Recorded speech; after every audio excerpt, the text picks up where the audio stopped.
Assalomu alaykum, hurmatli video kuzatuvchilari. Demak, bugungi videoda biz yillik foyda solig'ini shakllantirish va moliyaviy natijalarni shakllantirishni ko'rib o'tamiz.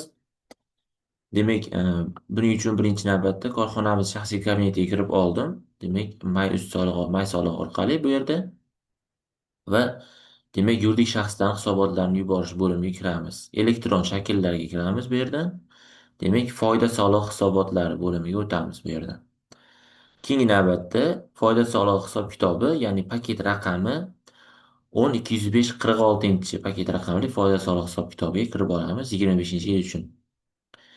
Demak, bu yerdan aytib o'tyapti, mana hurmatli soliq to'lovchilar, birinchi va uchinchi choraklar. Birinchidan uchinchi chorakgacha bo'lgan demak, foyda solig'idagi xarajatlarni ko'rsatish uchun ikkinchi ilovadan to'ldirish lozim, deyapti. Xo'p, yillik foyda solig'ida bo'lsa 201 va 201A va 201B ilovalaridan birini to'ldirish kerak deb eslatma beryapti bu yerda. Xo'p, bu to'g'risida ham to'liq gaplashamiz yana. Demak, soliqdan foyda solig'i hisobot 2025-yil uchun davri yillik. Bu yerda pastroqqa tushib, korxonani o'rtacha yillik xodimlar soni va demak foyda solig'ini qaysi usulda hisoblashingizni ko'rsatib qo'yishingiz kerak. Demak, biz bevosita xarajat summasi asosida tovarlar tannarxini aniqlash. Summa asosida hisoblaymiz. To'g'ridan to'g'ri metod bo'yicha. Demak, buni tanladim. Xo'p, endi keyingi navbatda biz foyda solig'i bo'yicha daromadlarni ko'rsatishimiz kerak birinchi. Demak, bizni korxonamizda, xo'p, ishlab chiqarish korxonasi bu. Bu yerda qandolat mahsulotlarini ishlab chiqarish. Demak, foydasini qayerdan ko'rsatishimiz mumkin? Misol uchun bank vipiskadan ham olsa bo'ladi buni, yokida demak o'zingiz o'sha azinangizdagi foydadan ham ko'rsatsangiz bo'laveradi. Lekin eng to'g'risi bu o'sha qo'shilgan qiymat solig'idan. Demak, bu yerda 25-yil uchun tanlaymiz. Qo'shilgan qiymat hisobot 25-yil davr, bu yer dekabr, yillik ya'ni. 6-ilovaga o'tamiz va bu yerda mana demak yil boshidan aylanma. Shuni operator qilib olamiz. Bu yerga shakllantirib oldik. Jami daromadlarni shakllantirdim. Endi Q1 ilovaga o'taman bu yerda. Q1 ilovada nimalar yoziladi? 201 ilovada demak, ishlab chiqarishga agar korxonangiz ishlab chiqarish bo'lsa, bu yerda ishlab chiqarishga aynan shu mahsulotni xomashyo, materiallar bo'lmasa, boshqalari bu yerda yozilishi kerak. Ya'ni xomashyo va materiallardan tashqari boshqa narsalar. To'g'ri, bu yerda sarflangan xomashyo materiallar bor 0301 da.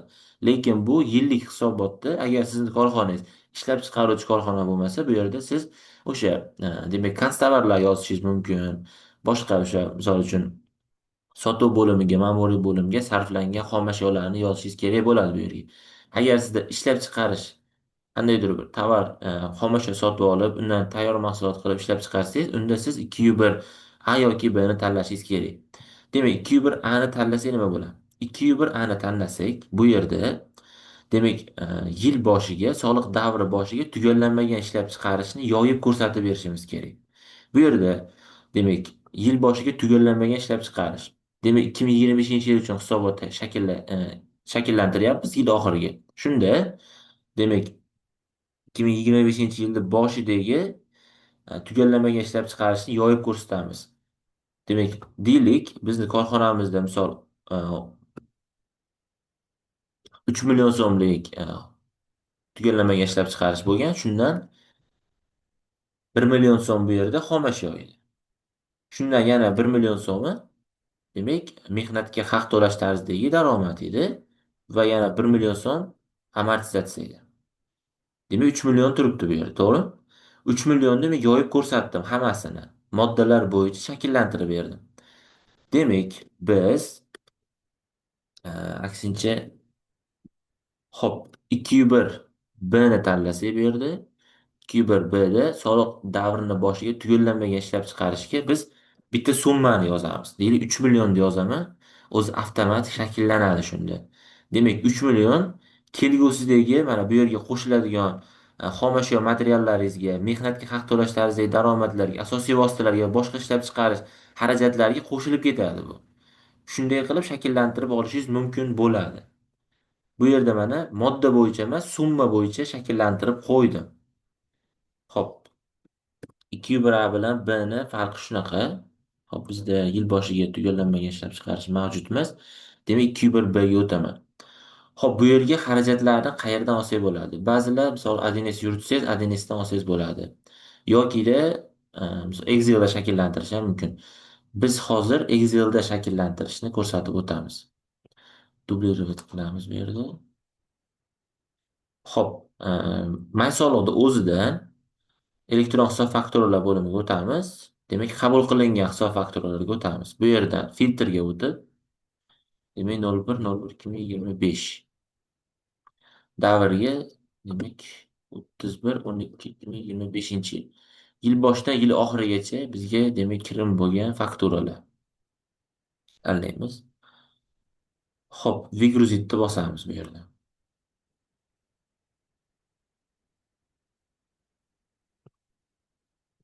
Mana. Demak, shunday chiqadi sizlarda ham. Bu yerda o'zimizga sozlab olishimiz kerak Excel'da. Kereksizlarni o'chirib tashlayman. Kereksiz qatorlarni.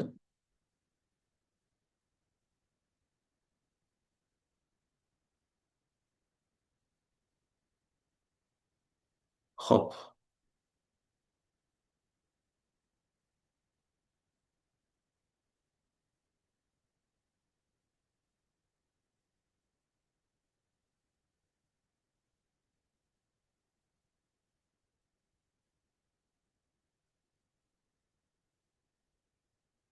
demak o'zimga moslab oldim bu yerdan. Keyingi navbatda filtr qo'yib olamiz bu yerga. Xo'p, filtr ishimizni osonlashtiradi. Demak, bekor qilingan fakturalarni o'chirib tashlaymiz. O'chirib tashladim. Keyin osti mana bo'ldi. Shunday shaklga keltirib olishimiz kerak.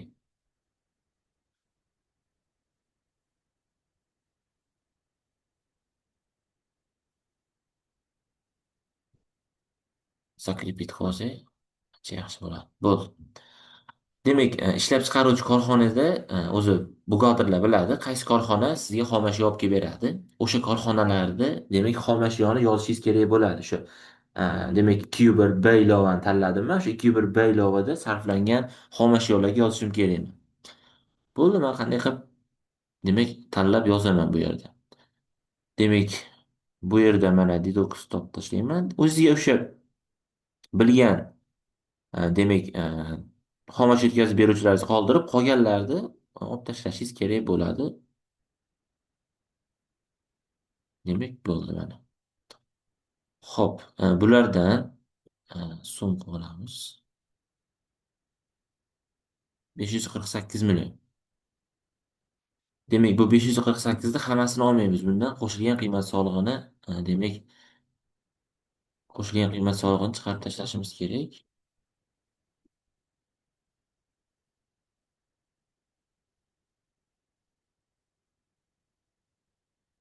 Demak, mana shu 482 millionni olamiz bu yerda. Xo'p, men pastroqqa yozib olaman 482 millionni hozir, chunki boshqasini tanlaganimda bu o'chirib ketib qoladi. Shunda men hozir xomashyo deb qo'yaman bunga. Xomashyo. Xo'p, endi man shu Excel bilan ishlaganimda man qaysi xarajatni yozsam, o'shani rang bilan ko'rsatib qo'yaman. Ko'p holatlarda ancha foyda beradi bu menga. Sizga ham shuni maslahat beraman. Xo'p, endi hammasini Excelga shakllantirib, keyin bittaga ko'chirish kerak hozir. Shunda hadeb demak fayldan faylga o'tolmaymiz. Bu yerda boshqa xarajatlarimiz ham bor. Arenda bo'yicha xarajatlar ham bor. Arenda xarajatlarimiz. Xo'p, demak,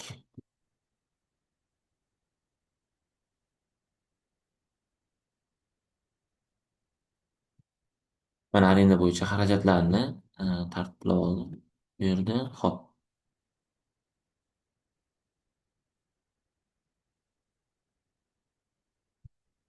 Xo'p, arenda xarajatlarimiz mana.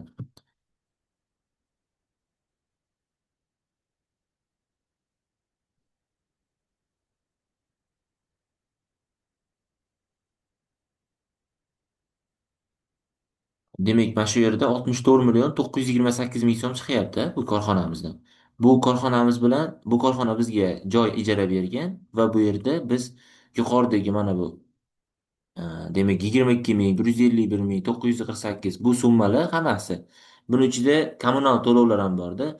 Demak, kanalizatsiya uchun, demak, axlat uchun to'lovlar bor.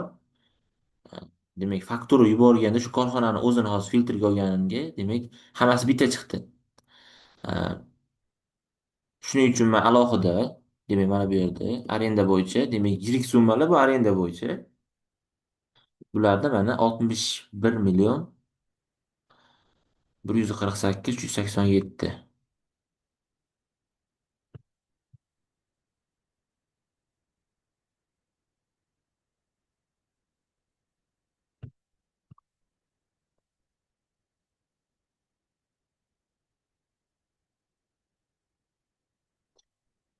Hop, shuni yozib olamiz. Bu yerga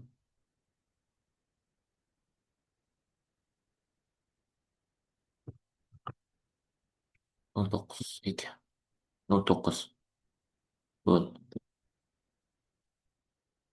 Tartib oldim. Demak, mana shu 64 milliondan, demak, 61 million 148 mingda bu arenda. Ya'ni ijara uchun qilingan to'lovlarimiz. Xo'p, bundan qolgani bo'lsa, boshqa xarajat qilib shakllantirib qo'yishimiz mumkin buni. Xo'p, bu qanday bo'ladi? Hozir men demak, pastga yana bitta formula qilamiz, buni ko'chirib.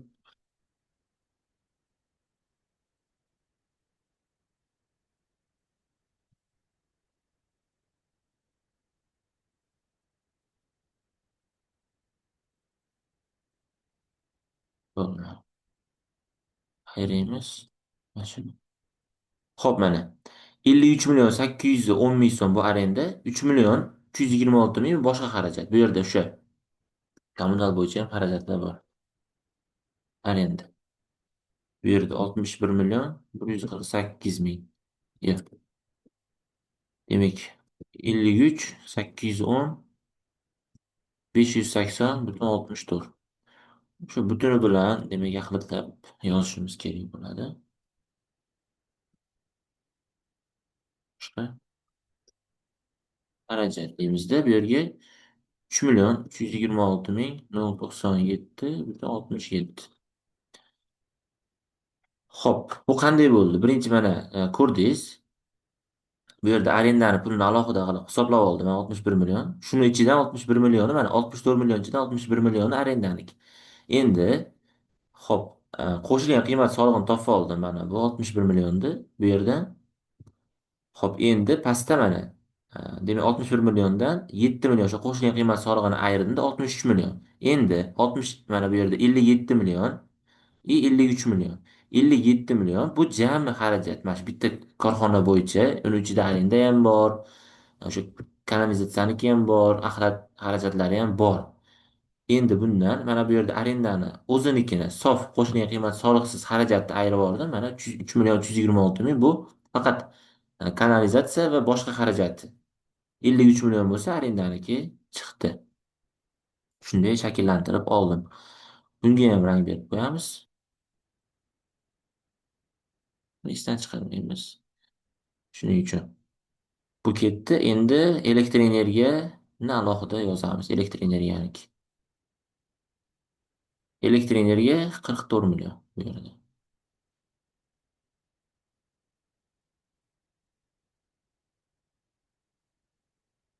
Elektr energiya 44 027 109 82.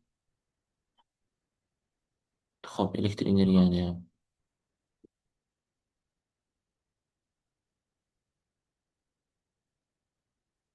Xo'p, shakllantirib olib gaz endi. Gaz uchun to'lov. Bu yerda gazniki mana 5 million 273 ming. Tabiiy gaz deb qo'yaylik.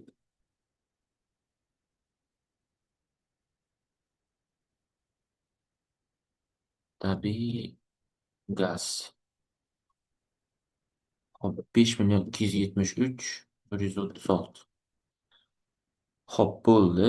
Menimcha yana bir ikkita xarajatlar bor. Hozir ularni ham ko'ramiz. To'xtang, buni anglamaymiz.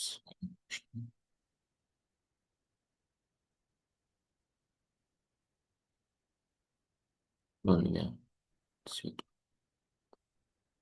Hop, O'zbek Telekom bor. Bizda anaqa beradi. Wi-Fi'dan foydalanamiz. Bu o'sha anaqa uchun. Nima deydi? Ma'muriyat xodimlari uchun albatta bu. O'zi aslida sexda joylashgan, lekin ma'muriyat xodimlari uchun foydalaniladi ko'proq. Demak, bu yerda hop 4 million 173 ming so'm. Yo'q. Internet, internet va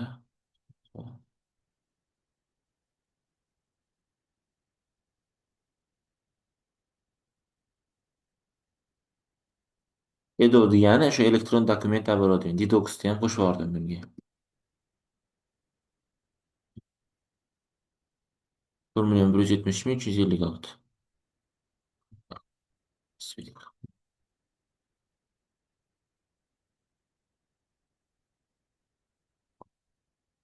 Endi bizda bitta qoldi. Bitta o'sha korxonamiz, demak, reklama bo'yicha xarajat bor.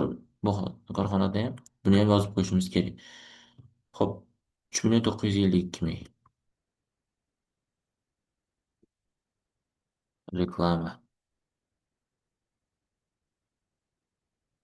Reklama xarajatlari bu yerda 3 million 152 ming 582 oltmish olti. Xo'p, qayerdan olyapti ekan summani desanglar, mana bu yerda o'sha aytib o'tgandek, hammasi qo'shilgan qiymat soliq to'lovchi, bizni kontragentlar o'shanga bemalol hammasini, demak, birinchi qo'shilgan qiymat soliq bilan summani olyapmanda, undan 12% chiqarib olib, demak, ayirib bu yerda qo'shilgan qiymat solig'i summani xarajat sifatida olyapman. Shunaqa hisoblaymiz. Xo'p, buni ham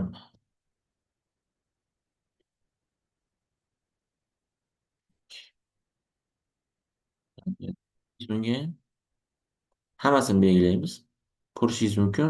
Bu yerda demak bitta ham xarajat qolmadi. Demak, rang bilan ishlashimizda ham shu 596 ekan. Qani 596 chiqadi. 596 ni 950 ming 301, demak 51 so'm. Deyarli to'g'ri chiqdi. 1 so'mga oxirida shu 1 so'mga qaysidir joyda shu yaxlitlab olgan ekan shekilli, shunga 1 so'm bo'ldi. Lekin atak to'g'ri. Polniy to'g'ri. 596 950 301. Ha, bo'ldi. Endi bitta-bitta olib o'tsak bo'laveradi. Xom ashyoni kopirovat qilib olaman. Hop, xom ashyoni. Demak, foyda solig'iga o'taman. Bu yerda 201 B ilova. 201 B ilova. Xom ashyo material xarajatlar. Shu yerga qo'yamiz buni. Yo'q, bu yerda hozir mana. Men hozir virgul bo'lib qolganiga xatlab oldim. Orasida bo'sh joy bo'lib. 482 million 28. Bo'ldi, mana tortdi. Demak, buxgalteriya hisobi degan qatorga qo'yamizda bu yerda. Endi siz mutanosib usul tanlamadingiz, to'g'ridan to'g'ri hisoblash usulini tanladi. To'g'ridan to'g'ri hisoblash usulini qatoriga endi yana shuni qo'yib qo'yaman men. Bu soliq hisobi uchun. Bu buxgalteriya hisobi uchun yuritish bu yerda. Demak, buxgalteriya hisobida ba'zi xarajatlar xarajat sifatida tan olinadi, lekin soliq hisobida ba'zi xarajatlar xarajat sifatida tan olinmasligi mumkin. Shunga buxgalteriya hisobi bilan soliq hisobi har xil kelib qoladigan vaziyatlar ham bo'ladi. Qanday bo'ladi? Bu asosiy vositalar amortizatsiya qilishda, asosiy vositaning shu to'rtta usuli bor amortizatsiya qilishda. Misol uchun kimdir to'g'ridan to'g'ri hisoblamaydida, demak tez eskirtirib, demak asosiy vositani chiqarib tashlayman deb tez eskirtiradi, ikki karra, demak tezlashgan usul orqali eskirtirish mumkin yoki ishlab chiqarish bilan proporsional usulda eskirtirish mumkin. Qancha ishlab chiqarish yuqori bo'lsa, eskirish ham shuncha yuqori bo'ladi. Aslida ma'no jihatdan to'g'ri, ishlab chiqarishda o'sha ishlab chiqarish bo'yicha eskirtirish e, ma'no jihatdan to'g'ri, lekin soliq hisobida faqat to'g'ridan to'g'ri, demak to'g'ri chiziqli usul hisobga olinadi faqat.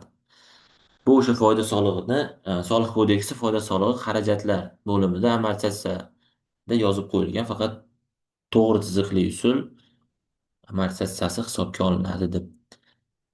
Demak, materialni yozdim. Endi bu yerdan qaysilarni olamiz? Xo'p, arenda, boshqa xarajat, elektr energiya, tabiiy gaz, internet va reklama xarajat bo'ldi. Endi qolganini biz xo'p 2 bir ilovaga qo'yib tashlaymiz. Xo'p, bu yerdan 2 bir ilovaga o'taman.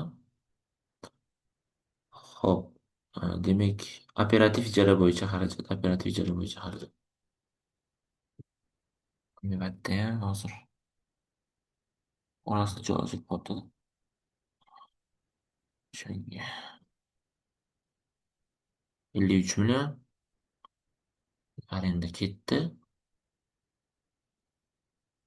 Elektr energiyani olamiz.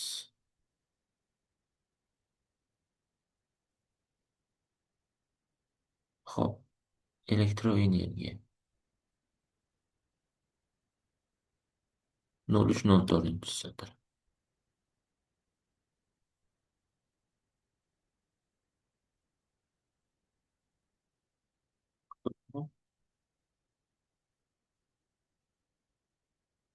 Tabiiy gaz,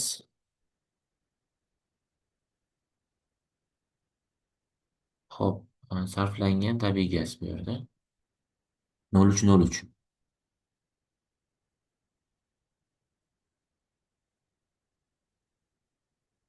5 million o'tdi. Xo'p, shularga ham rang qo'yib qo'ysak nima deysizlar? Чтобы adashmaslik uchun. Tabiiy gaz bilan elektr energiya bo'ldi. Xo'p, reklama bo'yicha xarajatni olamiz bu yerdan.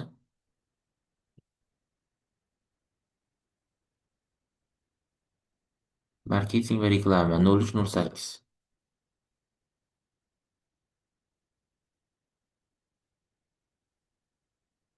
3 million o'tdi.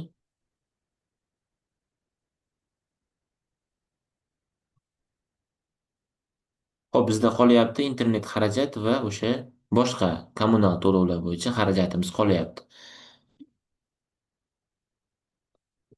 Internet bo'yicha xarajatni hozir qayerga yozishni ko'rsataman. Pastga tushamiz. Bu yerda, mana shu yerda internet bo'yicha xarajatni yozishimiz kerak. Summani qo'yib turaman. Keyin xarajatni nomini yozib qo'yamiz.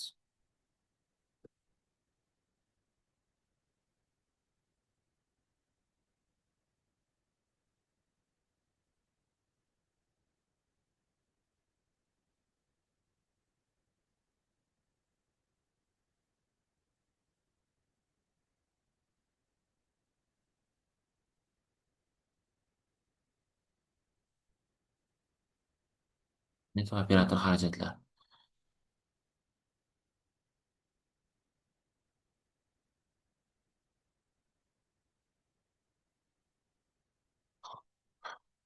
Bu yerda yana bitta xarajatimiz bor. Bu o'sha kanalizatsiya va chiqindi bo'yicha xarajatlarimiz. Buni ham yozamiz.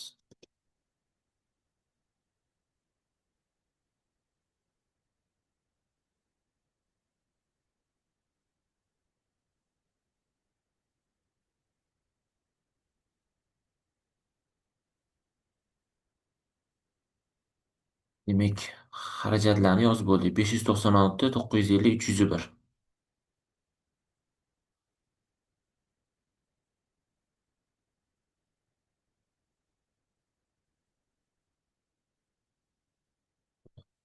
Xo'p, bu yerdan endi Excelga o'tamiz.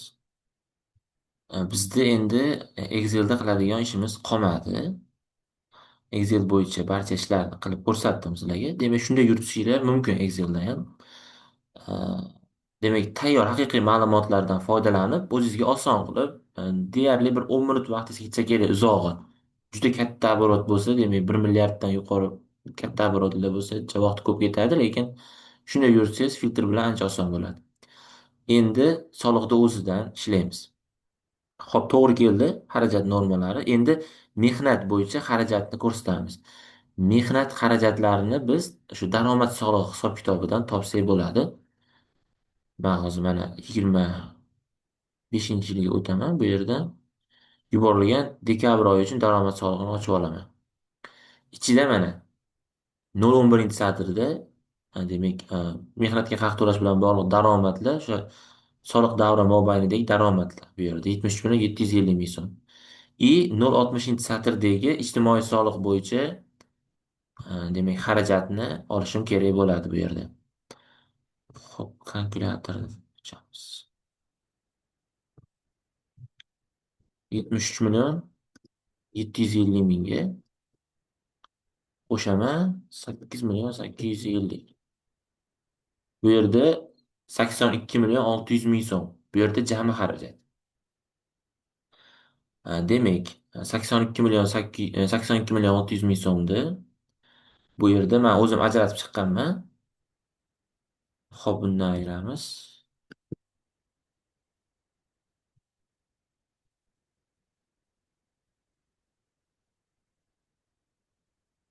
4,400 ming so'mi e, bu ma'muriy bo'limga tegishli bo'lgan mehnatga haq to'lash tarzidagi xarajatlar bu. Xo'p, buni men demak 2 bir ilovaga yozaman. 2 bir ilova 0,3-0,5-satrga 44,400 ming. 44,400 ming. Endi qolgan, hop, 38,200 ming so'mini bu yerda 2 bir B ilovaga o'tib, demak, mehnatga haq to'lash xarajatlari va ijtimoiy soliqqa demak yozaman. 38,200 ming. 200 ming. Xo'p, buni ham demak soliq hisobiga ko'chirib qo'yishim kerak. Bo'ldi. Demak, 520. Xo'p, xomashyoni yozdik bu yerda, mehnatga haq to'lashni yozdik. Amortizatsiya bo'yicha xarajatlarimiz, asosiy vosita amortizatsiyasi bo'yicha. Xo'p, agar mavjud bo'lsa, siz ikkiga bo'lishingiz kerak. Ma'muriyat bo'yicha, misol uchun, qanday transport vositasidan eskirishi bo'lsa, uni o'sha, demak, direktor minsa yoki qandaydir bir boshqa o'sha ma'muriyat bo'limidagi buxgalteringiz bo'lsa, uni shaxsiy emas, o'sha korxonani mashinasini minib yursa, uni eskirishini siz Q1 ilovaga yozishingiz kerak. Q1 ilovaga. Agar ishlab chiqarishdagi stanoklar, demak, boshqa ishlab chiqarishdagi binoni eskirishi bo'lsa, buni 03-02-qatorga yozasiz. Soliq hisobotiga ham, demak, agar to'g'ri chiziqli usulda olib borsangiz, o'sha, demak, buxgalteriya hisobi yozganingizni ham soliq hisobiga yozasiz. Ha, demak, hozir eskirish bo'yicha jadvalda ham ko'rsatib o'taman. Foyda soliq hisob-kitobiga o'tamiz. 738 million. Demak, jami daromad 600, demak 79 millionlik xarajat va 58 million bu yerda foydada chiqyapti. Korxona. Bu soliq bazasi. Bundan foyda solig'i olinadi. 15% miqdorda hisoblab, mana 8 million 838 ming soliq hisoblayapti bu yerda.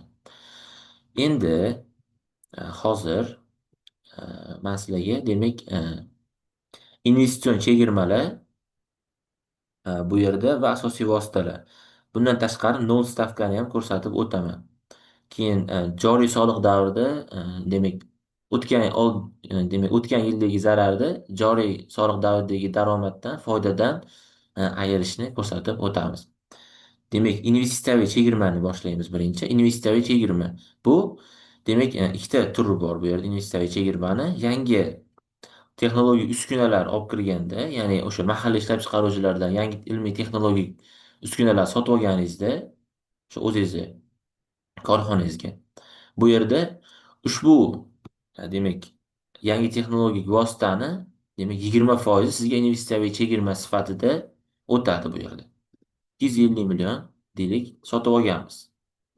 Bu yerda hop 250 million. Bu yerda 50 million so'm 20%. Mana o'zi 0,40-satrda 0,20-satrda 20% deyapti, 50 million so'm. Ha, bundan tashqari, agar siz ishlab chiqarishga, shu ishlab chiqarishdagi mol-mulkingizni yoki o'sha foydalanadigan bino inshootingizga, demak, siz ishlab chiqarish hajmini orttirish uchun, demak, uni rekonstruksiya qildingiz. Va o'sha rekonstruksiya qilganingiz miqdori bu yerda 50 million so'mga rekonstruksiya qildingiz. Hop, 500 50 million so'm. Bunda buni 10% investitsiyaviy chegirma sifatida chegiriladi keyingi navbatda o'sha daromadingizdan. Hozir mana 250 da o'chirib turaman. Mana 5 million so'm ko'rsatamiz. Foyda soliq hisob kitobiga o'tamizda. Demak,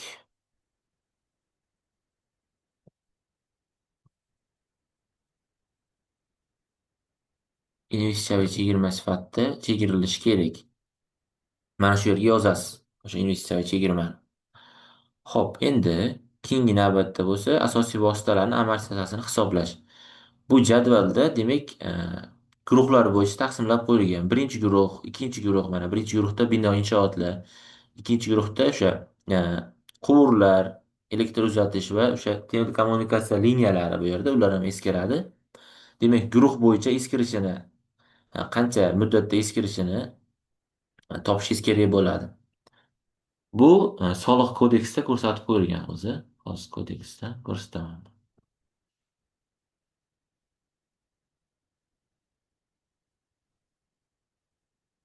Hop, foyda solig'i,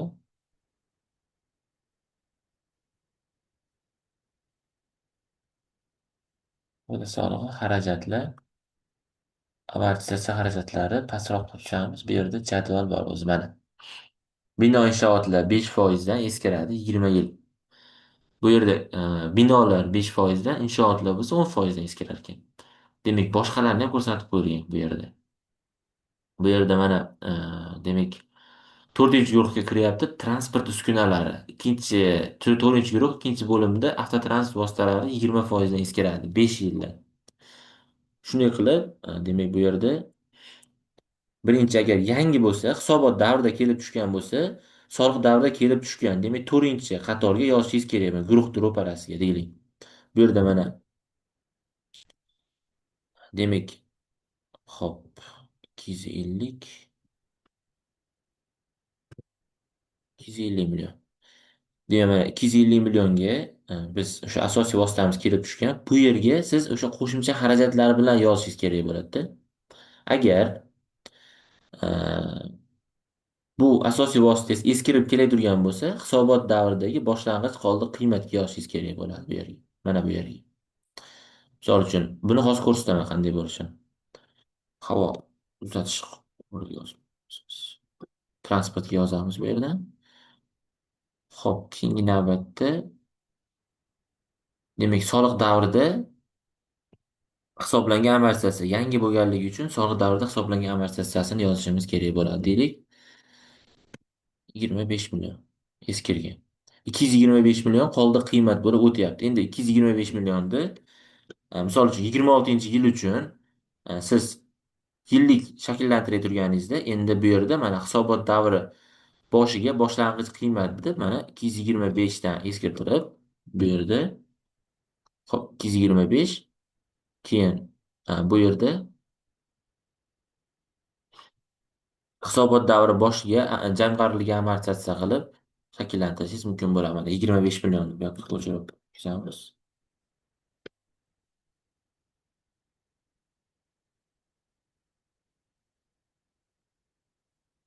Keyin soliq davrida hisoblangan amortizatsiyani yozishingiz kerak bo'ladi. Shunday qilib amortizatsiyani hisoblaymiz.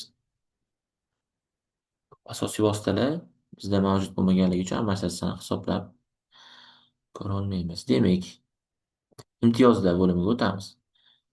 Demak, imtiyozlar bo'limida bu yerda o'zingiz o'sha demak tovar xizmatlar realizatsiya qilish bo'yicha o'z imtiyozlar biriktirishingiz mumkin yoki normativ huquqiy hujjat bo'yicha o'zingiz korxonangizga avtomat biriktirilgan demak soliqlar tomonidan biriktirilgan o'zi imtiyozlar avtomat chiqadi bu yerda.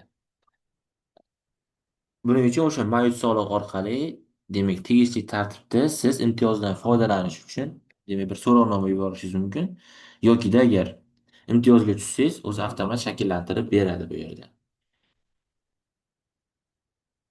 Xo'p, imtiyozlarda yana bittasi bor bu yerda. Demak, soliq kodeksini soliq stavkalari 47-bobda o'zi bor soliq stavkalari bo'limida. Demak, qanday korxonalar necha foiz foyda solig'i to'laydi bu yerda. Ushbu ma'lumotlarni shu yerda ko'rsatib o'tgan deylik. Misol, banklar 20%, demak bu yerda polietilen granulalar ishlab chiqaruvchilar ham 20%, ijtimoiy sohada faoliyat demak oshiruvchilar bu yerda 0% stavka, bozor va kompleks xizmatlar ko'rsatuvchilar bu yerda 20% va boshqalar bu yerda mana 12-chi bo'limda 15%dan foyda solig'ini to'laydi. Xo'p, bu yerda foyda solig'i bo'yicha imtiyozlarni ko'rsatib o'tgan. Hozirda mana 2026-yilda yangi berilgan imtiyoz turi mavjud. Mana bu yerda mana 2026-yil eng oxirida, imtiyozlar eng oxirida ko'rsatib qo'yilgan. 2026-yilda, 2026-yil 1-yanvarda ilk marotaba demak ushbu foyda solig'ini, aylanma soliqdan foyda solig'ini to'lashga o'tgan, demak, soliq to'lovchilar ushbu soliq davrini keyingi davridan demak soliq to'lashdan ozod etiladi deyilgan. Bu qanday ishlaydi? 2026-yil 1-yanvardan siz o'z xohishingiz bilan o'tasiz aylanmadan olinadigan soliqdan foyda solig'iga va 2026-yil mobaynida siz foyda solig'i to'lovchisi bo'lib foyda solig'ini to'laysiz. Undan keyin 27-yildan sizga bu imtiyoz beriladi. Bu shunday ishlaydi. Xo'p, yana bitta imtiyoz turi bor. Xo'p, bu yerda mana Xo'p, nogironligi bo'lgan shaxslarni ishlatganligi uchun ham bu yerda imtiyoz turi mavjud. Ya'ni o'zida ishlovchilarning umumiy o'rtacha yillik soni 3%dan ko'prog'i nogironligi bo'lgan shaxslarni tashkil etadigan yuridik shaxslar uchun soliq stavkasi ushbu moddada belgilangan normadan ortiqcha ishga joylashtirilgan nogironligi bo'lgan shaxslarning har bir foiziga soliq stavkasining 1% hisobidan kamaytiriladi, deyapti.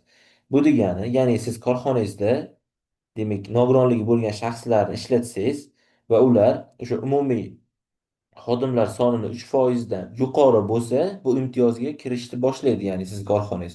Agar 3%ga yetmasa nogironligi bo'lgan shaxslar bu imtiyozni ololmaysiz. 3%dan yuqori bo'lishi kerak. Bu imtiyozni ko'rsatish uchun foyda solig'iga o'tamiz. Foyda solig'i hisob kitobiga o'tamizda pastda mana xodimlarning o'rtacha yillik soni 5 ta turibdi.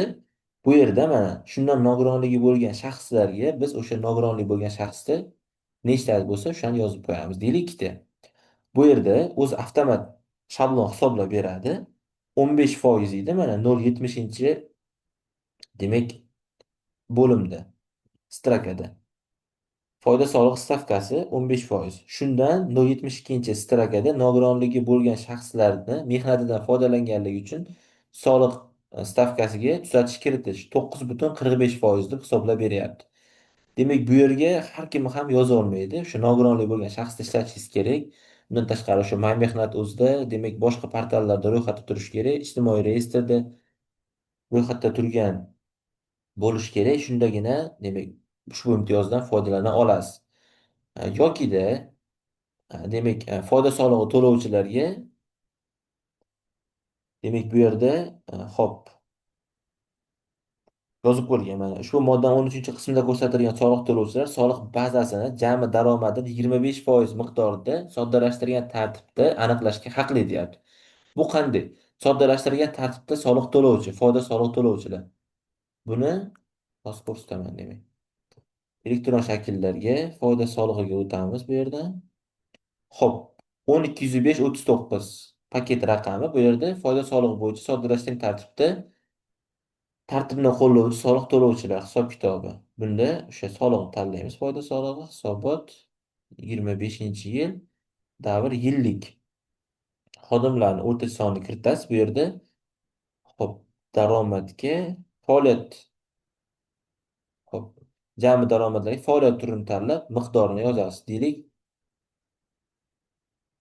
Xo'p, 2,5 bo'lib ketdi. 250 million. Endi bunda o'tganimizda 250 million, shundan 25% soliq bazasi sifatida qaraladi bundan va soliq stavkasini yozasiz 15%. 250 milliondan foyda solig'i olmayapti 15%. 62 million 500 ming so'mdan foyda solig'i olyapti. va bundan 9 million 375 ming so'm foyda solig'i chiqyapti. Shu demak belgilangan tartibda demak foyda solig'ini soddalashgan tartibda hisob kitob qilish. Shunga aytiladi. Hop, sodda tartibda hisoblashni ko'rsatib o'tdik. Endi yana bitta turi bor bu yerda. Hop, 7-ilovada ko'rsatib qo'yilgan ijtimoiy soha faoliyatini amalga oshiruvchilarga nol stavka qo'llaniladi. 7-ilovaga o'tib, bu yerda 0,12-satrda demak ijtimoiy sohadan olingan daromadingizni yozishingiz kerak bo'ladi bundan. Hop, buni kiritamiz. Hop, bu yerda mana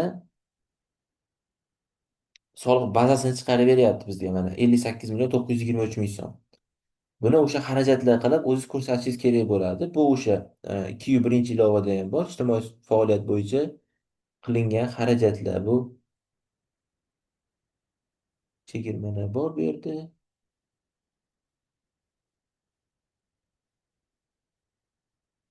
Demak, ilovadan topishingiz mumkin bo'ladi. O'sha Q1 va ikkinchi ilovalardan ko'rsatib qo'ygan o'zi.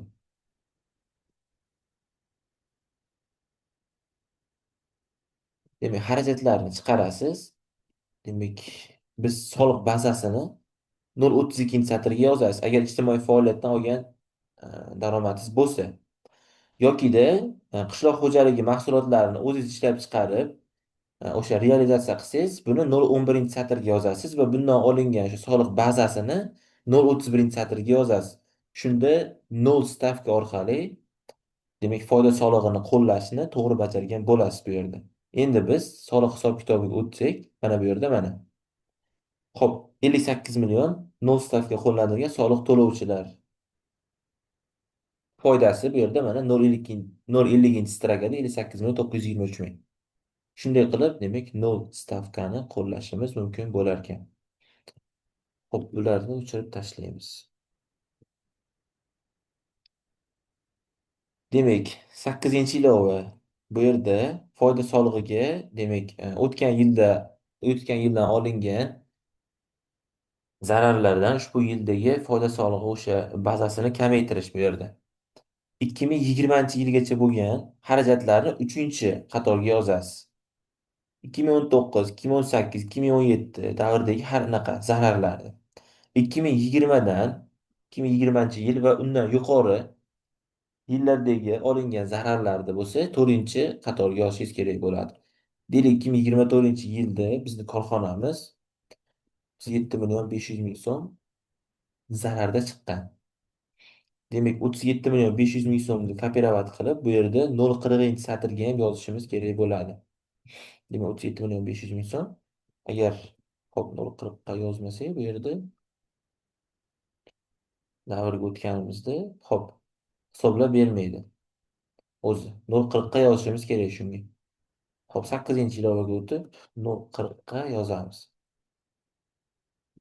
Keyingi navbatda foyda soliq hisob-kitobi mana 37 million 0,40-satrda 37 million 500 ming so'm bu bazadan ayrilyapti. Mana 58 milliondan ayrilyapti-da. 21 million 423 ming soliq bazasi bo'lib ko'rsatilyapti. Shundan 3 million 213 ming so'm foyda solig'i bo'lib chiqdi. Xo'p, shunday qilib, siz mana shu videoda ko'rsatilgandek qilib, foyda solig'i bo'yicha demak, 0 stavka qo'llash, imtiyozlarni qo'llash yoki o'tgan yildan olingan zararlar orqali o'sha bazani kamaytirishni ham ko'rsatishingiz mumkin bo'ladi. Demak, moliyaviy natijani shakllantirishga o'tamiz. Assalomu alaykum, hurmatli video kuzatuvchilari. Demak, biz sizlarga juda ham bir yaxshi taklif bilan chiqyapmiz. Bu taklif Adines buxgalteriyani mukammal o'rganmoqchi bo'lgan buxgalterlar uchun. Demak, bizda mavzulashtirilgan Adines buxgalteriyasiga 100 dan ortiq video darslarimiz mavjud. Demak, bu video darslar orqali siz 10 dan ortiq modullarda Adines buxgalteriyani mukammal o'rganishingiz mumkin bo'ladi. Men modullar bo'yicha tanishtirishni boshladim. Birinchi modulimizda Adines buxgalteriyada demak dastlabki sozlamalar va korxona hisob ma'lumotlari, hisob siyosatlarini to'g'ri sozlash. Ikkinchi modulimizda kadrlar bo'limi va ish haqi. Xodimlarni ishga qabul qilish, ularga ish haqi hisoblash, ularga qo'shimcha ish haqilar, ularga demak jarimalarni undirish ulardan. Demak ularni mehnat safariga yuborish yokida boshqa kadrlar bilan amalga oshiriladigan barcha amaliyotlar. Uchinchi modulimizda bank va kassa operatsiyalari. Korxonangizdagi bank orqali kirim va chiqim hujjatlarini barchasini to'g'ri shakllantirish. Bu yerda eksportga, bu yerda eksportdan pul kirimlari valyuta bo'yicha konvertatsiyalarni amalga oshirish ko'rsatib borilgan. To'rtinchi modulimizda esa xaridlar bo'yicha ishlash, tovar moddiy zaxiralarini xarid qilish, xom ashyolar xarid qilish, demak xizmatlar kelib tushishi bu yerda. Import bo'yicha GDTni demak kelib tushishi kabi mavzularda demak biz videolar tayyorlaganmiz. Beshinchi modulimizda esa sotuvlar bo'yicha bu yerda demak tayyor mahsulotlar sotuvi, xizmatlar sotuvi, tovar moddiy zaxiralarini sotish. Oltinchi modulimiz ombor va tovar moddiy zaxiralar hisobi. Ombor bo'yicha barcha demak qoldiqlarni kiritish, ombor bo'yicha amaliyotlarni to'g'ri shakllantirish. Bu yerda tovar moddiy zaxira hisoblarini to'g'ri yuritish. Tovar olib, tovar sotuvchi korxonalar adines buxgalteriyasini yuritishni ham ko'rsatib o'tganmiz. Yettinchi modulimiz ishlab chiqarish bilan bog'liq. Ishlab chiqarishda demak adinesda e, demak ishlab chiqarishni ikkita asosiy turlari bo'yicha ishlab chiqarishni amalga oshirish bu yerda har ikkala turi bo'yicha ham demak bizda to'liq video qo'llanmalar mavjud va bundan tashqari bizni 6 yillik demak ishlab chiqarish korxonasidagi o'sha adinesda olib borgan faoliyatimiz davridagi olgan tajribalarimizdan kelib chiqib ushbu videolarni tayyorlaganmiz va doimiy sizlarga ishlab chiqarishda keyslar berib boramiz. Sakkizinchi modulda asosiy vosita va nomoddiy aktivlar. Bu yerda asosiy vosita va nomoddiy aktivlarni kirim qilish, ularni demak qo'shimcha xarajatlarni kelib tushishi ularga, demak asosiy vositalarni amortizatsiyasini hisoblash, modernizatsiya qilish va ularni sotish va spисание qilish kabi amaliyotlarni bajarishni ko'rsatganmiz. Bu yerda 9-modulimiz hisobotlarga ko'proq urg'u berganmiz bu yerda. Moliyaviy natijalarni shakllantirish, yillik hisobotlarni shakllantirish, moliyaviy natija, buxgalteriya balansi, yillik foyda solig'i. Albatta bu 1 bo'yicha hisobotlarni shakllantirish. Bu yerda barcha hisobotlarni shakllantirish to'g'risida videolarimiz mavjud. Daromad solig'i, qo'shilgan qiymat solig'i, choraklik foyda soliqlari va albatta NPS hisobotlarini yuborish. 10-modulimiz, 11-modulimiz va 12-modulimiz bu yerda buxgalteriyani endi boshlagan talabalar uchun ham, boshqa xodimlar uchun ham juda ham foydali. Chunki bu yerda biz foyda soliqlari, demak daromad soliqlari, yillik soliqlarni may soliq orqali qanday shakllantirish va yuborish, ularni to'lash tartiblarini ham ko'rsatganmiz. Demak, 11-modulimizda may mehnat o'zida to'liq ishlash tartibi. Bu yerda xodimni ishga qabul qilish, unga mehnat ta'tili hisoblash va boshqa demak xodim bilan yoki korxonangizda may mehnat o'zidagi kabineti bilan amalga oshiriladigan barcha amaliyotlarni biz o'zimiz video shaklida demak shakllantirib chiqqanmiz. 12-modulimiz esa asosan elektron hujjat aylanmasiga. Bu yerda Didox orqali ishlash, soliq servis orqali ishlash va boshqa demak hujjatlar orqali ishlashni to'liq ko'rsatib o'tganmiz. Demak, Azines buxgalteriya darslarimizni sotib olish orqali siz 100 dan ortiq videolarni sotib olgan bo'lasiz va bu videolar doimiy, qaytarib o'taman, doimiy yangilanadi va sizga biz bu videolarni bir marta to'lov qilasiz va doimiy foydalanish huquqiga ega bo'lasiz. Ushbu videolar haqida to'liq ma'lumot olish uchun videodagi ko'rsatilgan adminga yoki telefon raqamlariga qo'ng'iroq qilishingiz mumkin bo'ladi. Demak, moliyaviy natijalarni shakllantirishni boshlaymiz. Buning uchun demak, bu yerdan elektron shakllarda moliyaviy hisobotlarga o'tamiz.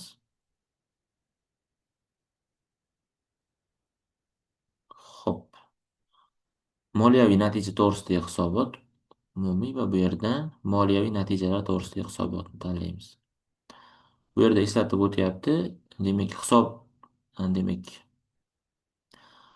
Moliya hisobotlarini 1000 so'mda to'ldirishingizni eslatib o'tamiz, deyapti. Hisobotga hisobot 2025 yil. Xo'p, bu yerda soliq davri yillik va ikkinchi bo'limga o'tamiz.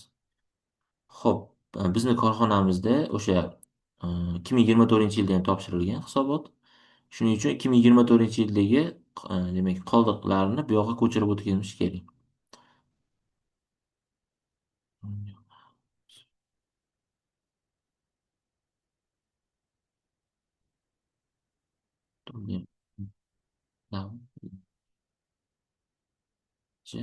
Natijalar bo'ldi. Endi hop, bu yerdan 24 qabul qilingan. Mana bu yerda moliya natija to'g'risidagi hisobot. Buni ichiga kirib olishimiz kerak. Ikkinchi shaklga o'tamiz. Mana. Xo'p, hisobot davrida bo'limidagi, demak siz 010, 020 satrdagi ma'lumotlarni ko'chirib o'tishingiz kerak. Kopirovat qilib bitta-bitta yozib chiqamiz hozir.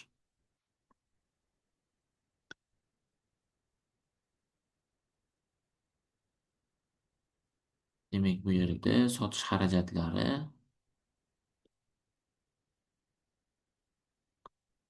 ma'muriy xarajatlar, boshqa operatsion xarajat va albatta foyda solig'ini ham yozishingiz kerak. Pastroqqa mana soliq. Ko'ramiz. Pastda mana 270-satrda 18.561.000. 18.560.000. To'g'ri bo'ldi. Endi xo'p, 5 va 6 qatorlarni to'ldirishni boshlaymiz. Albatta, hisobot davri uchun daromad va xarajatlar bo'limini to'ldiramiz. Yangi hisobot boshladik. Foyda solig'iga o'tamiz bu yerda. Xo'p, soliq hisob-kitobida 0.10dagi summani olaveramiz. Piramid qilib, bu yoqqa. Demak, 1000 so'mda yozishimiz eslatib o'tdi bu yerda. Xo'sh.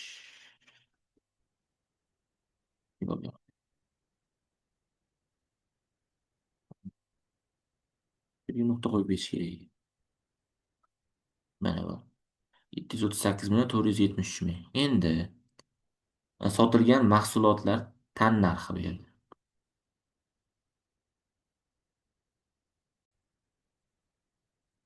Xo'p, endi 0.20 satrga yozamiz.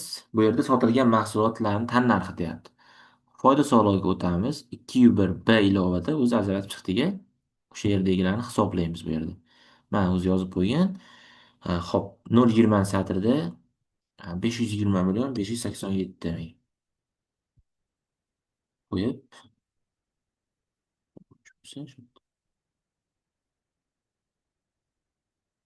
520 million. Endi davr xarajatlarini ko'rsatib chiqishimiz kerak. Bu yerda sotish xarajati bor, ma'muriy va boshqa operatsion xarajatlar ham bor. Demak, yana foyda solig'iga o'tamiz bu yerdan. 201 ilova. Xo'p, birinchi sotish xarajatlarini ko'rib chiqamiz. Sotish xarajatlari. Xo'p, bizda bitta marketing bo'yicha xarajatimiz bor. O'shani ko'rsatib o'taman. Xo'p, marketing xarajatimiz bor.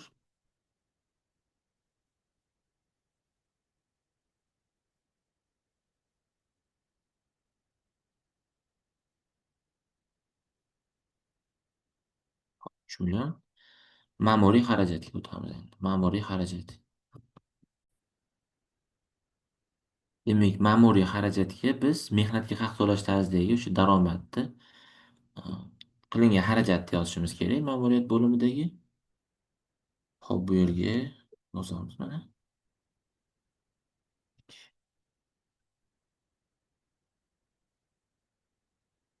44 million. Ma'muriy xarajatni yozdik bu yerda. Endi boshqa operatsion xarajatni hisoblab yozishimiz kerak. Hop, 44 million ketdi, 3 million. Bu yerda operativ ijara va elektr energiya va bu yerda sarflangan tabiiy gaz bor. Bularni o'zi aslida mana bu yerda sotilgan mahsulotlar tannarxiga qo'shib yuborishimiz kerak bo'ladi. Shu boshida demak chalg'ib, demak qo'shibamiz buni. Hozir qo'shib qo'yamiz buni ham. Demak, bitta-bitta hozir kalkulyatorda qo'shib chiqaman. 5.273.136 ga qo'shamiz. 44.127.109.82. Xo'p, endi bunga ham qo'shamiz.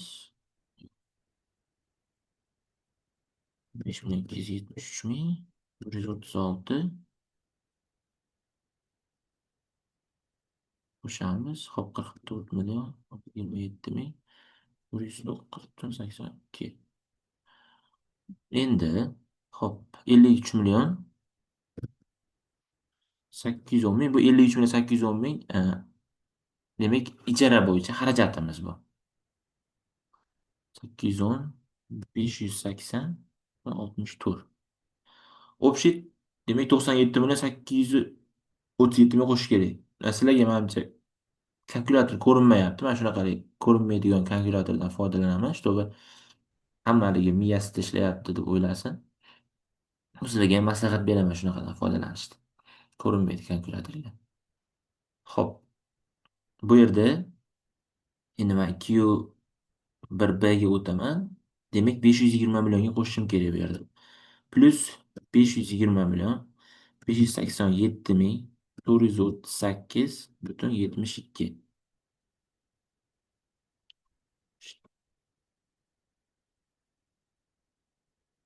520 million 587.438.72. Общий 618.425.000, demak 13. Yaxlatlaganda shunaqa summa yozishimiz kerak ekan biz foyda anaqada moliyaviy natijada. Shunda to'g'ri bo'lar ekan. 618 425 butun 13. Shu 129 bo'ldi. 12 129 bo'lsa 12 dan keyingi 9 bo'lganligi uchun men yaxlitlab 13 qo'yardim. Demak bo'ldi. Bu yoqda hop 2.1 ilovaga o'tamiz bu yerdan. 2.1 ilovada mana hop 0.3 ya'ni tabiiy gazni qo'shdim, elektr energiyani qo'shdim. Bu yerda operativ ijara bo'yicha xarajatni qo'shdim. Xo'p, nimaga demak siz aytmoqchisiz, bu yerda savol tug'iladi hammada. Sotilgan mahsulot tannarxiga gazni, operativ ijarani, elektr energiyani qo'shib yubordingiz, lekin bu yoqda 2.1b da alohida yozilgan deb. Bu yerda xomashyo va materiallarni so'raganda bizdan. O'shanga men xomashyo va material alohida yozib chiqdim bunga. Shunga ha 2.1 ilovasida bo'lsa, demak bu yerda demak alohida ko'rsatib qo'yilgan bu yerda o'sha. Demak sarflangan demak tabiiy gaz bormi, elektr energiya bormi bunga ketgan yo arenda xarajatimiz uni alohida yozib qo'ydim. Shunaqa hisobladim men. Demak 618 ni yozdik. Endi boshqa xarajatimiz qoldi bu yerda hozir. 2.1 ga o'tamizda. Xo'p, bularni yozib bo'ldik. Endi pastda mana internet operatorlari va kanalizatsiya bo'yicha bo'lsa, demak bularni kopirovat qilib, demak pastga yozamiz. Mana boshqa operatsion xarajat ketdi.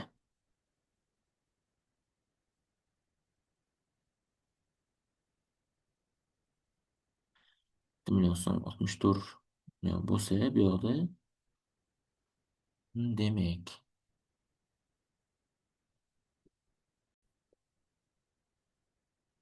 demak xarajatlarni kirib chiqdik hammasini. Bu yerda endi 10-chi 0.10 va 0.20 larni solishtirib chiqishimiz kerak. Hammasini to'g'ri kiritdikmi yo'qmi? Demak shu men solishtirganimda demak 0.20 da noto'g'ri yozgan ekanman. To'g'rilab qo'ydim. Endi hop bu yerda pastga tushganimizda 220.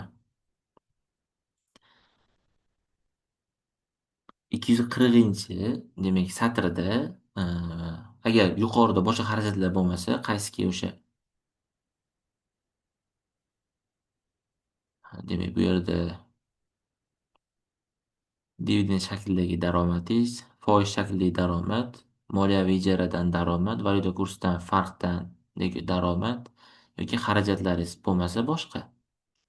Demak, shularni kiritasiz va 240 satr bilan foyda solig'idagi 0,60 satr solishtirasiz. 58 million 923 ming. 58 million 923 ming 60. To'g'ri chiqdi. To'g'ri chiqdi. Endi biz 250-satrga foyda solig'ini yozishimiz kerak. Shunda korxonamizda asosiy foydasi chiqadi bu yerda. Demak, qanday foyda deyiladi? U sof foyda deyiladi. Foydasi chiqadi, sof foydasi.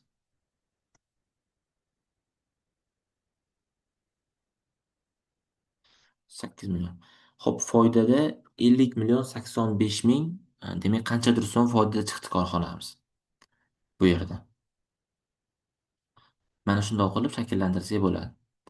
Xo'p, bizda demak 37 million 500 ming so'mlik, demak bu yerda mana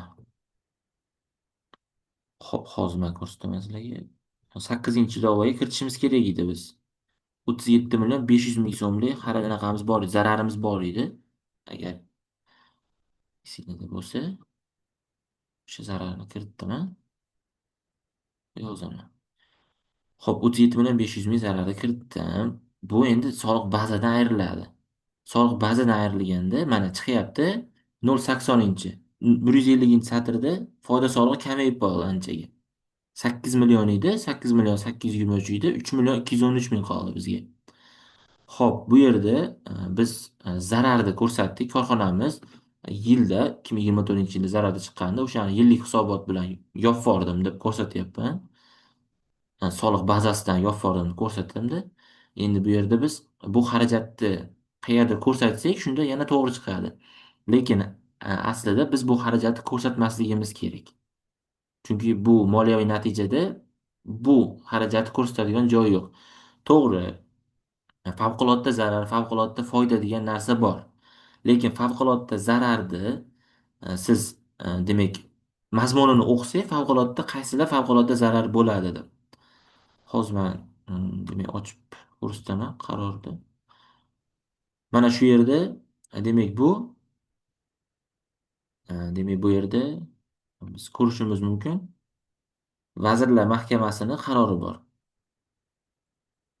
Mahsulotlar ishlab chiqarish, sotish xarajatlari hamda moliyaviy natijani shakllantirish tartibi to'g'risidagi nizom bor. 99 bu yerda o'sha 99-yil 5 fevral 54-sonli qarori bilan tasdiqlangan nizom bor bu yerda. Mana bu yerda mana moliyaviy natijani shakllantirish usuli mana. Bu yerda yozib qo'yapti. Yalpi foyda qanday aniqlanishi bu yerda. Xo'p. Asosiy faoliyatdan olingan foyda qanday aniqlanadi? Umumxo'jalik faoliyatidan olingan foyda. Soliq to'lagungacha foyda. Soliq to'lagungacha qilgan foydadan bu yerda mana favqulodda bu yerda olingan foyda qo'shilib, favqulodda olingan zarar ayriladi.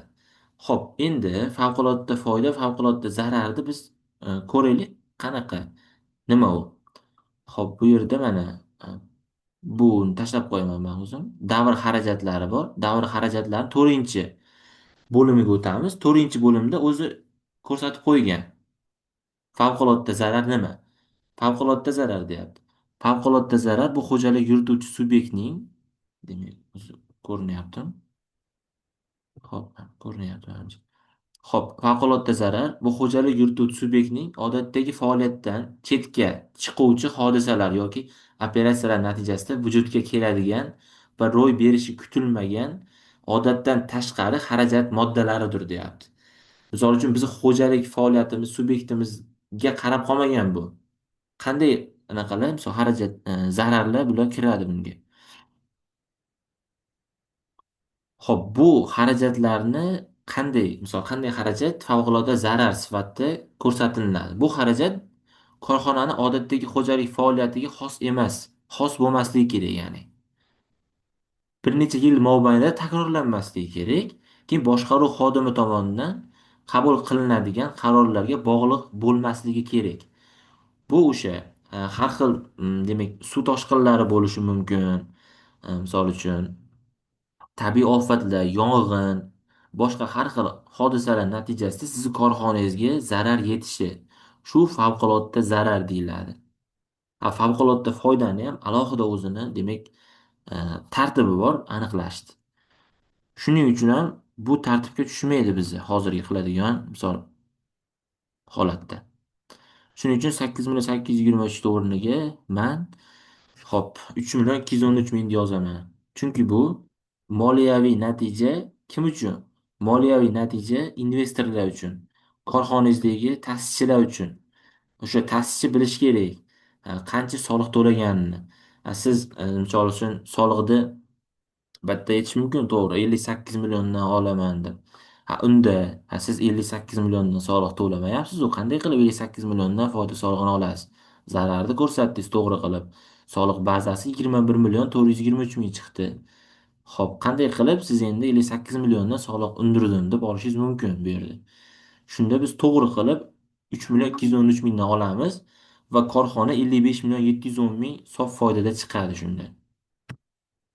Demak, mana shundoq qilib moliyaviy natijani ham, foyda solig'ini ham shakllantirishimiz mumkin bo'ladi. Demak, ma'lumotlar shulardan iborat edi. Shu videodan foydalanib, demak, qo'ldan kelgancha siz o'zingiz o'sha yillik foyda solig'ingizni va moliyaviy natijangizni yopishingiz mumkin. Albatta, qandaydir kamchiliklari bor. Demak, kamchiliksiz hech narsa yo'q. Shuning uchun kamchiliklari bo'lsa, mm, iltimos to'g'ri tushunasizlar hammanglar. Video yoqqan bo'lsa, demak, tanishlaringizga yuboring. Albatta, demak, endi boshlay turgan buxgalterlar uchun ham qo'ldan kelgancha oson bo'lishi uchun juda harakat qilib, rosti osonroq qilib shakllantirishga harakat qildik. Demak, ma'lumotlar shulardan iborat edi. Keyingi videolarda ko'rishguncha xayr, sog' va salomat bo'ling.